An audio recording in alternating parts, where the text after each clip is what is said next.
Hey everyone, it's Orchestra here, and I'm sorry I haven't uploaded anything in a long while. I haven't been on the Xbox that much in the last 3 months. Um, I'll tell you guys why later on in this video, but for now I guess I'll go ahead and give you guys a commentary here. I'm playing Demolition on Grid, and if you haven't played it before, it's a fun, but it can be a pretty intense game type. You're either defending two bomb sites or trying to plant two bombs, and they both need to explode to win the round. Yeah, so I'm using the Galil with Red Dot, and my perks are Flak Jacket, Hardened, and Ninja. Flak Jacket's good to use because there are so many nades and explosives that are used in this game type, and really save you, so I really like Flak Jacket. I also like to use Hardline, though, because it gives you your kill streaks faster. And I think that's pretty important in objective games because they're usually really time sensitive. You want to try to get your kill streaks as soon as possible, right? And be able to use them when you can to get your objective. So I'm trying to go around here to get to the bomb site. I'm noticing that there are a lot of enemies ahead of me. Just trying to hold down this alleyway, and I kind of see that there's this guy there who's like trying to get him. I'm pretty stubborn sometimes. If I think I can get somebody, I'll try and get this person. Sometimes, though, it's just smarter to know when to just walk away and leave it alone, especially if it's not like an important area or place to get. I decide to stay here, though, because it's pretty important to watch this flank, right? Because they could easily come and flank my team from there. So I didn't feel that bad for getting distracted by getting killed by him eventually. Yeah. So with the Galil and other automatic rifles, you want to burst fire at longer distances. Don't just hold down and spray and pray. However, when I get into close quarter situations, I do tend to just spray and pray. Yeah. The recoil, it brings the gun up, so I try to shoot lower on the body to begin with, so that my spray will just, yeah, it will hit them in the head. So after I've tried to go that way a couple of times and died each time, I'm trying to get a different vantage point now to cover the bomb. So I figured, why not go upstairs? There's already a teammate here covering that area. I figured it's fine. It's not a crucial choke point. I'll go ahead and let him cover it and find another spot. Because there's no point in having 2 or 3 guys covering an area, even though it might slow down the other team from getting to the bomb.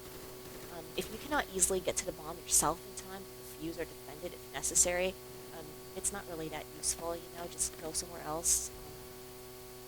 The same with doesn't really help have the whole entire team there. If you only have one person on the other team that goes and plants your bomb, and it only takes that one person on the other team to win it for the other team sometimes. So yeah, right after planting, some people like to just throw a nade in the direction I'm from. If I'm lucky, I'll get one of them using Nova gas here. Kind of having fun with it, trying to slow them down. So I see that there's one guy that goes past me, and I'm trying to be cautious, making sure that I'm not killed by supporting fire. Sometimes I think we focus too much on the guy that actually gets to the bomb, that we don't look at our surroundings first, right? Because most of the time you're not going to be killed by the guy who's trying to plant or defuse the bomb. They're vulnerable. They're busy. They're occupied. It takes them a little time. So it's more important to be able to check your surroundings first, watch their cover fire, kill those people first before you kill and get the guy who is planting, right? That should be your priority. Alright, so it's kind of funny. I like to use claymores, and I kind of just planted one right there where my teammate planted one. But it's okay, sometimes it's fine to stack up claymore. Okay, so I guess I'll tell you guys the main reason why I haven't really been gaming much lately. It's because my husband and I are going to travel the world soon for an entire year. That's right. I'm really excited, and I've just been really busy preparing for the trip and getting everything ready. We've been putting together our packing list. We're gonna pretty much live off a carry-on suitcase for the entire year if we're going from country to country. I've been doing that lately. I've been packing up all our things in our apartment because we're getting ready to move out and put all that stuff in storage. Um, I live in the U.S., so we're going to fly out of San Francisco, and our first stop is going to be Australia. And then from there, we're going to go to South Korea, and we're thinking about and hoping to go to Japan. But, just given everything that's happening there with earthquake, tsunami, nuclear reactors, we'll see what the situation is like in a few months. So, yeah, my thoughts and prayers go out to them there. We're going to go to Taiwan, Southeast Asia, maybe India, Egypt, Eastern Europe. Um, Hopefully, we'll make it out to South America as well. We're not really sure. We don't have a detailed itinerary and set plan. We're just kind of planning as we go. It's pretty exciting. Some people have asked how we decided to do this. So if you watched a couple of my other vids, I mentioned that my husband developed an iPhone app. It's called Fantasy Monster, and it manages your Yahoo and ESPN fantasy sports teams. So, yeah, a plug for him. If you have an iPhone or an iPad and play fantasy sports, then you can check out his app, Fantasy Monster. There are paid and free versions of it. With the NFL lockout, I'm not sure how fantasy football will do this year, but we'll see again. But yeah, that's how we're paying for our trip. My husband quit his regular job, decided to develop iPhone apps full-time on his own. And we decided to travel since we don't have kids or a mortgage, and decided it's a good time. We leave on April 3rd. After that, I will not be leaving for a whole year. It's a long time. So depending on where you live, though, I might be coming to a country or city near you. Who knows? If you live in one of the countries I mentioned, or just know of interesting places that I should check out, feel free to leave me comments or send me messages. Would love to hear from you. And like I said, our whole trip is not planned out yet. We're taking a lot of suggestions and advice from other people in mind. So if you have anything to suggest, just let me know. All right. So that's the update. Get back to the game here. Okay, so let's talk about nades. You see smoke in an area where you think the enemy is rushing, go ahead and throw them. If you're lucky, then you will kill a guy or two. Just equip nades, throw them like crazy, use them liberally in this game. It's like it's fun. Smoke nades are nice if you know how to use them well.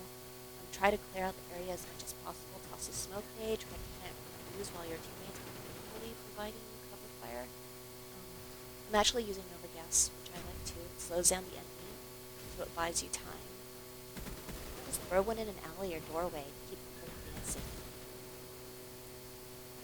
But, yeah, I have a lot of enemies rushing me right now.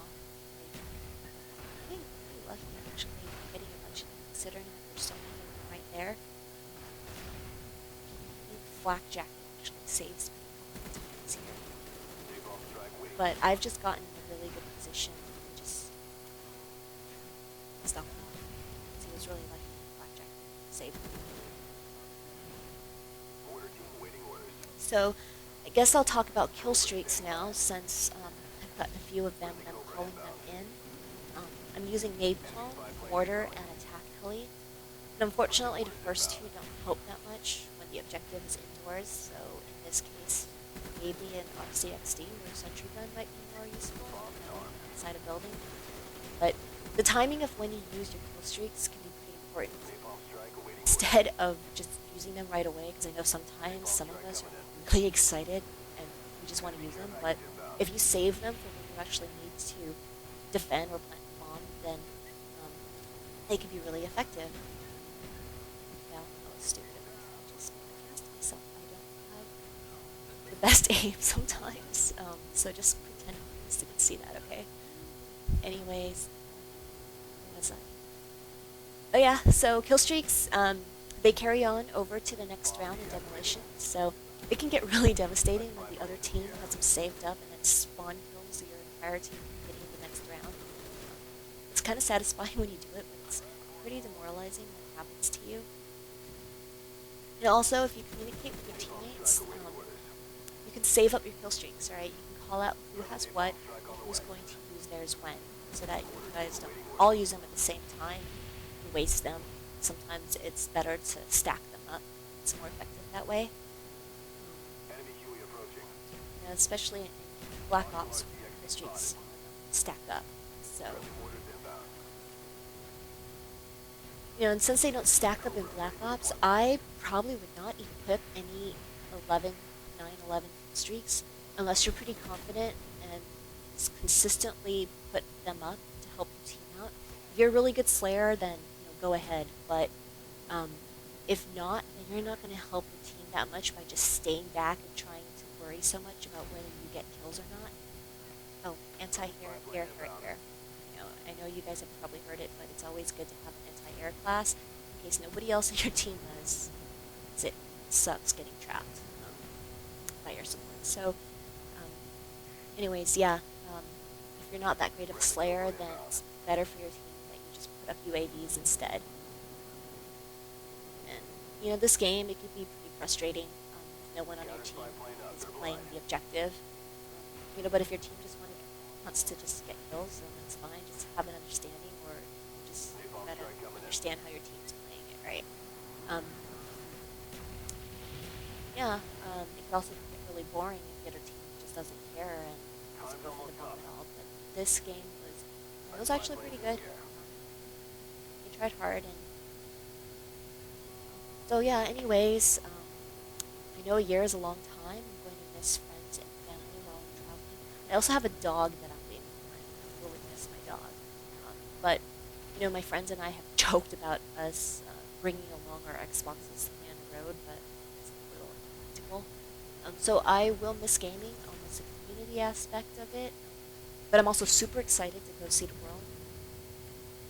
And yeah, so again, just thanks for watching, guys, and take care. Later.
I know I said before that you don't want to be in an area where your teammates are already covering, and it's good to have another area.